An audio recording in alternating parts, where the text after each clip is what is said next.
Pemirsa, berikut kita simak wawancara eksklusif kami bersama Wali Kota Denpasar, Ide Bagus Rai Dharma Wijaya Mantra, dengan topik Denpasar Revitalisasi Das dan Ekonomi Kreatif. Om Swastiastu. Salam Indonesia, pemirsa apa kabar Anda? Kembali berjumpa dengan saya Jero Jemiwi dalam program wawancara eksklusif. Dan saat ini saya sudah berada di kantor Wali Kota Denpasar dan tepat di sebelah kanan saya sudah hadir Wali Kota Denpasar, Bapak Ide Bagus Rai Dharma Wijaya Mantra. Rahajang Pak Wali. Rahajang Pijatre. Becik. Padat sekali jadwalnya akhir tahun niki Pak Wali. Sebenarnya makin hari Rabu harus pakai bahasa Bali ya. Enggak. Jadi terima kasih banyak Pak Wali berkenan menerima kami di sela-sela kesibukan dan ini di penghujung tahun Pak Wali. Kalau melihat flashback sepanjang tahun 2017, bagaimana evaluasi kinerja di pemerintah Kota Denpasar sendiri? Iya, sebenarnya tahun 2017 ini kalau kita melihat di Kota Denpasar memang tahun yang cukup berat ya untuk di pembangunan di Kota Denpasar. Karena yang pertama juga kita harus merevitalisasi atau membangun kembali seperti Pasar Badung ya, yang mana itu kan merupakan suatu pusat perekonomian rakyat. Karena memang ada bencana di 2016 dan ada beberapa hal penataan dan juga masalah jaring pengaman sosial juga kita harus bangun. Karena kalau kita melihat bagaimana perjalanan yang sebelumnya itu dengan angka indeks pembangunan manusianya yang 82,58 ini tidak mudah untuk meningkatkan angka indeks itu sendiri. Ini diperlukan suatu ekstra pembangunan yang inklusif, yang menyentuh supaya tingkat sosial dan kesejahteraan masyarakat itu tidak turun kembali. Nah ini yang kami katakan 2017 itu sangat banyak tantangannya. Untuk kita bisa ke depannya ini akan lebih mudah dan ada program yang lebih beradaptasi dengan hal-hal yang memang menjadi permasalahan kita di Kota Denpasar. Baik, kalau di prosentase secara rata-rata dari kinerja tersebut berapa persen yang sudah memenuhi ekspektasi atau target dari Pemkot sendiri Pak Wali? Kalau kita melihat program serapan kita di Kota Denpasar itu sudah hampir dalam rapat koordinasi kemarin itu sudah hampir 80% bisa terserap ya programnya itu. Sehingga kita ke depannya yang kita pentingkan di sini, yang kita sangat andalkan bukan hanya program dari pemerintah, tapi bagaimana program pemerintah ini bisa memberdayakan masyarakat dan bagaimana ada empati dari masyarakat untuk bisa terlibat langsung di dalam permasalahan atau kasus-kasus yang ada di masyarakat itu sendiri. Seperti contoh ya, yang saya sangat banggakan itu ada suatu komunitas yang komitmen, konsisten dan betul-betul mereka konsekuen di dalam menjalankan aktivitasnya. Itu adalah komunitas Tukat Bindu ya. Komunitas Tukat Bindu. Iya. Jadi di mana program pemerintah ini kan jadi begini, kita melakukan revitalisasi. Sekarang kita berbicara masalah lingkungan, yang mana salah satu segmen di dalam cerita Karana kan masalah lingkungan, environment. Air ini sebagai suatu nilai budaya yang sangat tinggi kalau kita lihat ya. Air itu kebutuhan air. Nah, jangan sampai air ini menjadi tempat sampah lah dia. Sehingga kita tidak bisa untuk hanya melakukan tindak pidana ringan ya untuk memberikan mereka efek jerah. Tapi bagaimana membangun empati mereka untuk memberikan suatu kesadaran bahwa air atau sungai ini memang benar-benar bermanfaat selain kultural ya, selain manfaat budaya. Mereka ini tempat ini akan bisa berdampak secara dampak ekonomi, berdampak untuk untuk relax, bisa untuk sport ya, dan ini akan menjadi suatu nilai tambah. Nah di sini kebetulan program ini disambut bergayung oleh Yayasan Bindu ya. Ini mereka mengelola dengan baik dan mereka adalah komunitas yang mendukung program pemerintah dan pemerintah pun artinya sudah bisa memberikan mereka sport dan kemandirian untuk membuat nilai tambah daripada lokasi tersebut. Jadi itu yang kita harapkan. Jadi seperti nanti ada sekolah sungai atau apa, yang kita harapkan itu kita memperbaiki, tapi kita harus juga memberdayakan komunitas. Nah, jadi kan istilahnya bagaimana kita memberdayakan ini adalah kunci suatu keberhasilan kita. Tanpa adanya pemberdayaan yang mumpuni, ya, dengan keterbatasan dana dan segala macam, kita tidak akan bisa untuk mengakselerasi daripada pembangunan itu sendiri, terutama penyadaran dan perilaku. Baik. Ya, jadi kalau kita hanya memberikan sesuatu itu tanpa mereka bisa kelola dengan baik, pelihara dengan baik, dan manfaatkan dengan baik, dan menjadi nilai tambah, ya, itu saya rasa kita juga program kita akan sia-sia. Baik. Nah, ini yang kita upayakan ke depan. Dan sudah berlangsung ternyata sudah berlangsung, ada sinergi ya. dengan pemerintah. Sudah berlangsung dan sudah berjalan, ya. Sudah berjalan, ya, tinggal sekarang bagaimana memperluas. Istilahnya sekarang gimana menularkan itu, ya, menularkan kepada semuanya. Jadi ya kita masalah orang buang sampah di sungai dan menertibkan sungai segala macam ini akan menjadi lebih menjadi lebih baik kalau keterlibatan itu sangat didukung oleh masyarakat. Sportnya kan dari masyarakat, ya. Sebagai pelaku utama tentunya. Sebagai pelaku utama. Dan ini, kalau kita memelihara pariwisata, ya salah satunya ya kita harus pelihara lingkungan kita dengan baik, ya itu. Dengan adanya komunitas-komunitas sekarang kayak Maludong ada, Trash Hero ada, komunitas nuduk sampah plastik ada, ya. Iya. Kan jadinya bangga kita, ya. Ada sesuatu yang gayung bersambut dan bagaimana masyarakat itu tergerak. Dan mereka terlibat langsung. Iya. Dan pemberdayaan itu kita yakini akan menjadikan masyarakat itu lebih madani, mandiri. Kalau kita kan pemerintah hanya menghandarkan regulator, sporting, ya, nggak demikian. Jadi mereka akan lebih mandiri dan mereka juga akan lebih menunjang suksesnya pembangunan kita. Jadi fokus kita kepada pemberdayaan Masyarakat. Baik, Pak Wali, tadi Pak Wali sempat menyebutkan bahwa 2017 ini lumayan berat gitu dalam tanda kutip. Apa kendala yang paling terasa di 2017 yang nanti akan menjadi PR di 2018 untuk diselesaikan, Pak Wali? Jadi begini, jadi ada, ya itu, seperti salah satu ada perlambang daripada ekonomi rakyat kita, Pasar Badung itu terutama, ya. Itu memang satu yang selain membutuhkan dana yang besar dan kemungkinan itu juga sudah dibantu oleh pihak pemerintah pusat tentunya, ya. Yang selanjutnya kita harus mereview apa yang sudah terjadi di tahun-tahun sebelumnya. Tentunya kita ingin Denpasar itu adalah pembangunan yang berkelanjutan, sustainable development. Ya. Sehingga kita harus mengukur di sini apa yang menjadi suatu kelemahan, ya, apa yang menjadi suatu kekuatan kita. Sehingga untuk program, saya rasa ini 2017 ini sudah saatnya kita menentukan untuk membuat 2018 dan selanjutnya ini harus membuat mereka itu lebih kuat di dalam mengatasi suatu permasalahan. Nah, kalau kita melihat daripada angka-angka ukuran itu, ya, ada indeks kebahagiaan, ada indeks pembangunan manusia, ada pertumbuhan, ada Gini ratio, ya, antara pendapatan income per kapita orang, ada bonus demografi, ya, di sini. Nah, ini harus kita jawab, ya, dan itu memang sudah berlangsung, harus kita jawab dengan bentuk ada program aksi dan pemberdayaan itu sendiri. Ya, seperti contoh, sekarang kita menerapkan ekonomi kreatif ini berdampak kepada bonus demografi. Bonus demografi itu adalah umur-umur produktif harus kita banyak ciptakan di sini, ya. Jadi orang yang tertanggung itu akan lebih sedikit daripada orang yang bisa berproduksi. Yang produktif. Nah, ini kan anak-anak muda. Iya. Dalam generasi Z, anak muda ini akan memegang peranan penting, dan saya harus mengingatkan mereka bahwa mereka itu akan mempunyai peluang yang sangat baik dan sangat mudah daripada peluang generasi-generasi saya atau generasi sebelumnya. Betul. Karena mereka ada di dalam generasi yang terbuka digital, ya.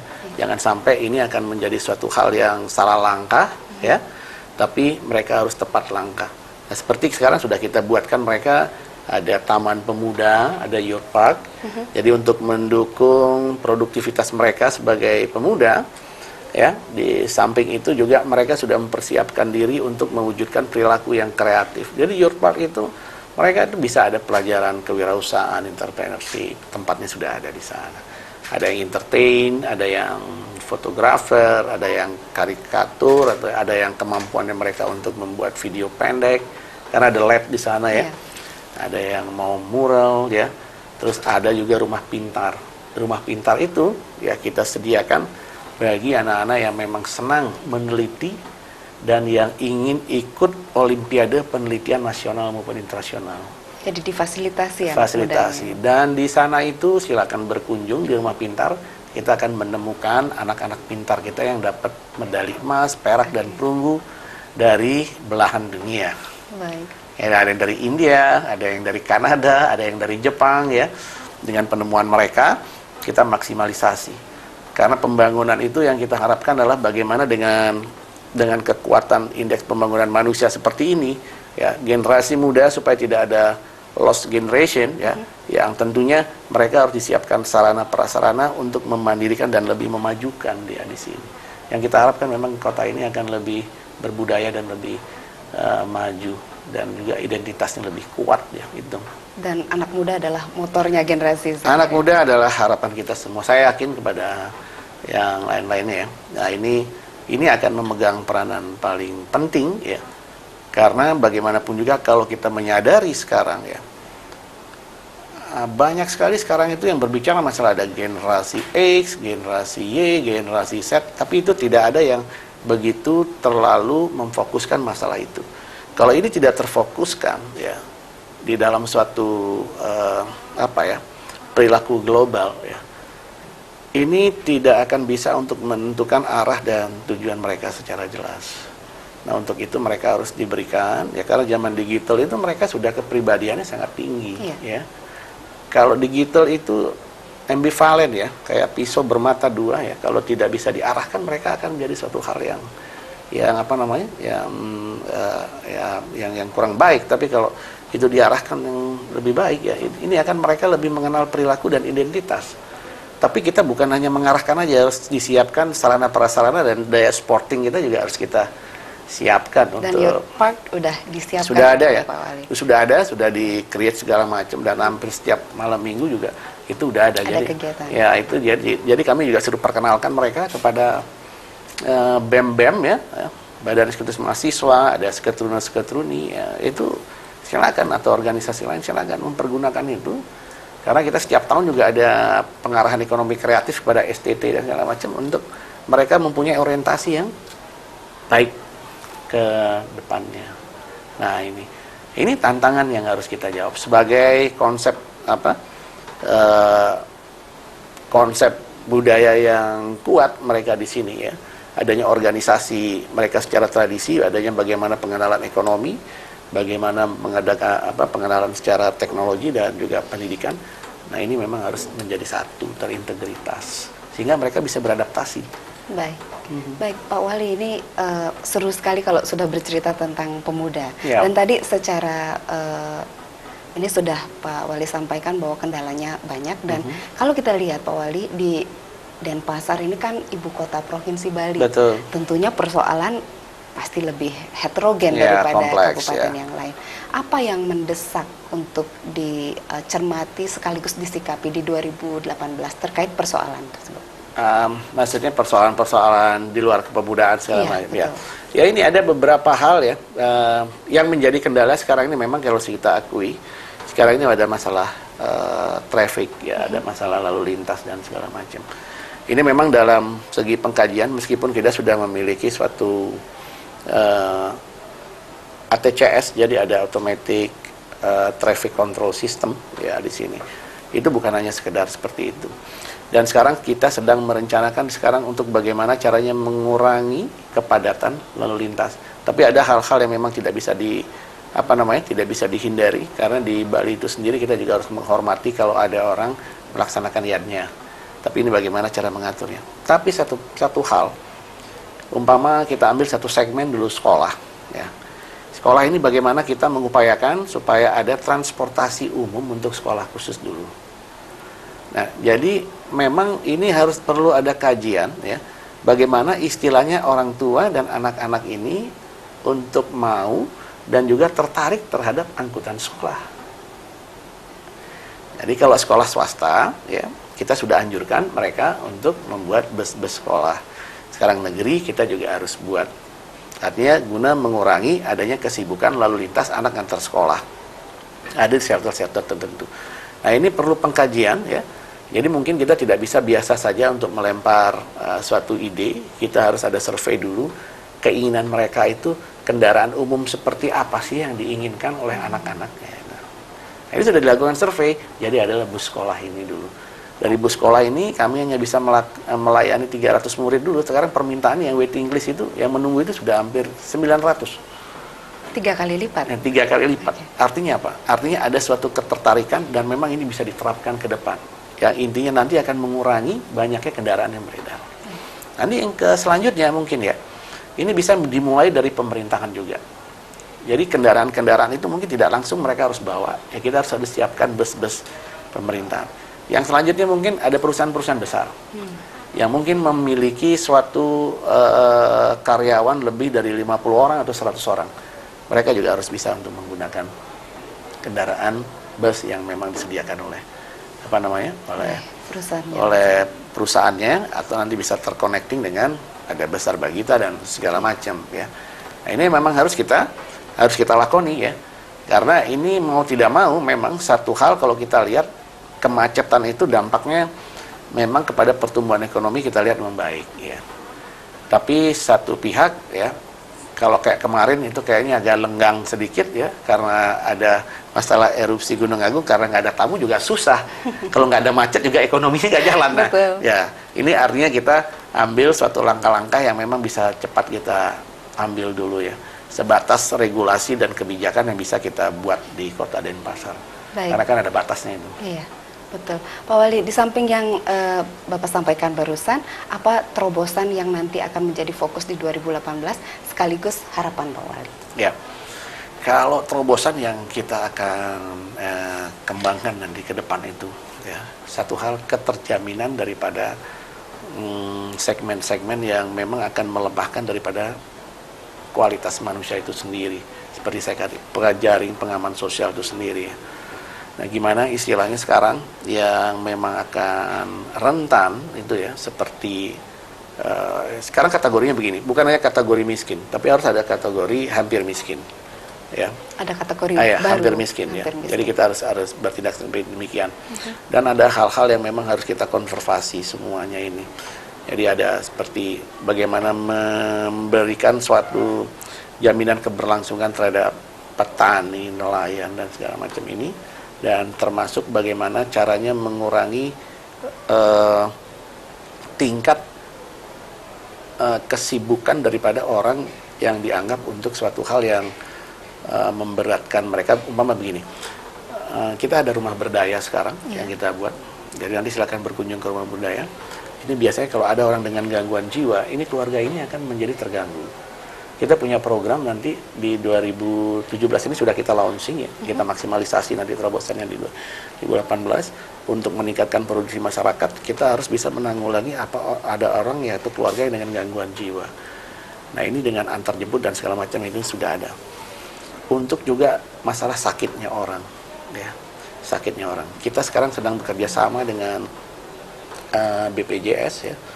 Jadi memang ada beberapa kewajiban dari pihak swasta atau dari pihak pemerintah yang memang harus melakukan BPJS, tapi ada masyarakat yang memang harus dijamin ya. Dengan BPJS ini kita coba untuk menjamin ke sana. Dan yang kedua, ini ada dengan Damakesmas. Jadi pelayanan yang tanpa melihat diskriminasi yang melakukan gawat darurat setiap hari. Jadi bisa ditelepon di 112 atau 223333 ya, 3-4 kali. Di sini bisa minta bantuan untuk perawatan home care dengan petugas-petugas kesehatan. Itu akan dilakukan oleh hal-hal yang profesional ya, dari sopir ambulan yang profesional dan juga dari tenaga medis yang profesional. Umpama punya stroke di rumah ya, bisa dibantu untuk dirawat mereka di mana di rumah di sana ya. Nah, kalau ada memiliki lansia yang memang sulit untuk dibawa ke puskesmas, itu bisa ditelepon. Dan juga lansia itu juga ada pertanggungan sekarang.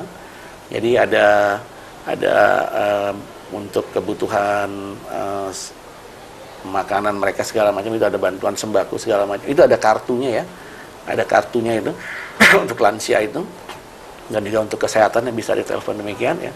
Artinya kita melakukan pelayanan secara inklusif. Nah ini yang nanti akan bisa menyebabkan kita bisa angka dari pembangunan manusia ini akan bisa lebih meningkat. Kalau enggak kita lebih dekat untuk melayani mereka. Baik, jadi ada home care, kemudian ada rumah berdaya, ada rumah pintar, ada youth park, Ya. banyak program ini. Wah, ini sudah ya. Baik. Kita tinggal maksimalisasi dan terobosan ini yang harus kita lanjutkan ya, sehingga ya kota ini akan bisa secara produksinya baik, produktivitasnya baik ya, dan juga untuk konsep-konsep seketruni, seniman dan segala macam ini bisa juga bergerak dengan baik tentu mereka nih di Baik. Kota Denpasar. Pak Wali, terakhir mungkin ada yang perlu Bapak tambahkan atau sampaikan di penghujung tahun untuk masyarakat Kota Denpasar dan masyarakat Bali secara umum? Ya, kalau kami ya dalam kesempatan ini ya, jadi kalau peran serta masyarakat itu adalah sangat penting sekali ya di dalam membangun suatu konsep identitas atau kebudayaan dan juga pembangunan kita secara umum dan juga secara khusus. Yang tentunya di sini masyarakat harus memiliki suatu kemandirian ya dan kompetensi yang baik agar kita bisa beradaptasi dengan situasi dan kondisi yang ada dan kita tidak kehilangan kesempatan di dalam kita berproses produksi. Dan juga pada kesempatan yang baik ini, jadi bagaimanapun perkembangan dan kemajuan itu, yang menjadi suatu spesifik atau mendasar kita adalah kebudayaan kita. Yang tentunya bagaimana kita menguatkan nilai-nilai kebudayaan kita sebagai dasar daripada langkah-langkah produktivitas atau kompetensi kita. Sehingga kita tidak kehilangan identitas dan kita memiliki daya saing yang tinggi. Baik, Pak Wali, terima kasih banyak atas waktunya sekali Ya. lagi. Tentunya harapan yang terbaik, selamat menyambut tahun baru 2018. Ya, sama-sama. Mudah-mudahan tetap sehat dan programnya Semoga semakin berbahagia lancar. dan damai selalu semua ya. Betul Ya, sekali. ya. Matur sukses Pak Wali. Sama-sama nggih Nggih. semua. Baik, pemirsa, demikian tadi bincang-bincang eksklusif kita bersama Wali Kota Denpasar, dan banyak sekali program yang bisa Anda akses. Silakan hubungi langsung pemerintah Kota Denpasar, ada home care, kemudian ada juga beberapa layanan seperti youth park, dan mudah-mudahan itu akan membuat produktivitas di 2018 semakin meningkat. Dan salam berbahagia untuk Anda, salam Indonesia. Saya Jero Jumwi pamit undur diri. Om Santi. Om Santi. Santi.